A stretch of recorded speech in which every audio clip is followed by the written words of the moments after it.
Hello friends, જય શ્રી કૃષ્ણ. કેમ છો?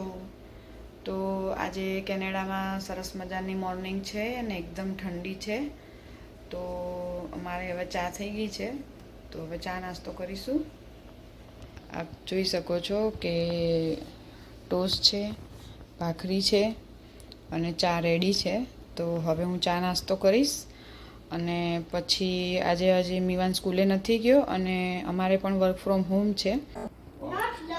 તો ફ્રેન્ડ્સ, આજે તમે જોઈ શકો છો કે આ રીના છે એ બર્ગર બનાવે છે અને એકદમ સુપર દેખાઈ રહ્યું છે.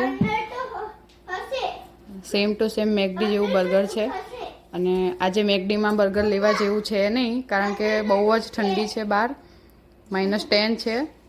એટલે આ પ્રોગ્રામ અમે ઘરે જ રાખ્યો છે આજે. તો આજે અમે રીનાના હાથના બર્ગર ખાવાના છીએ. અમે લેટિવ્સ પણ લઈને આવ્યા હતા, તો અમારે બર્ગરનું કામ થઈ ગયું. આ તમે જુઓ છો કે ટિક્કી મૂકી રહી છે. હવે જુઓ,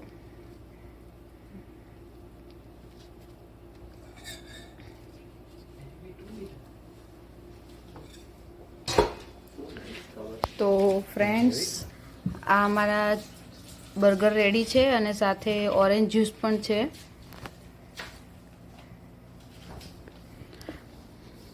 અને આ બે જણા બર્ગર ખાવાનો વેઇટ કરી રહ્યા છે. હવે આમનાથી વેઇટ નથી થતો. બર્ગર રેડી છે અને અમારા સાથીદારો ખાવા માટે પણ રેડી છે. બહુ ટાઈમ નહીં લાગે, ફટાફટ ખવાઈ જશે. એવું છે એમ? કારણ કે જોઈને જ એટલું સરસ લાગે છે, હાઈ ક્લાસ. તો મિત્રો, આજે મેં તમને બતાવ્યું કે કેનેડામાં અમે આખો દિવસ કઈ રીતે પસાર કર્યો અને આવા જ નવા નવા વિડીયો સાથે આપણે મળતા રહીશું. અને તમે કમેન્ટમાં જરૂરથી જણાવજો કે તમને મારા વિડીયો કેવા લાગ્યા. તો ફરી મળીએ, ત્યાં સુધી આવજો. જય શ્રી કૃષ્ણ.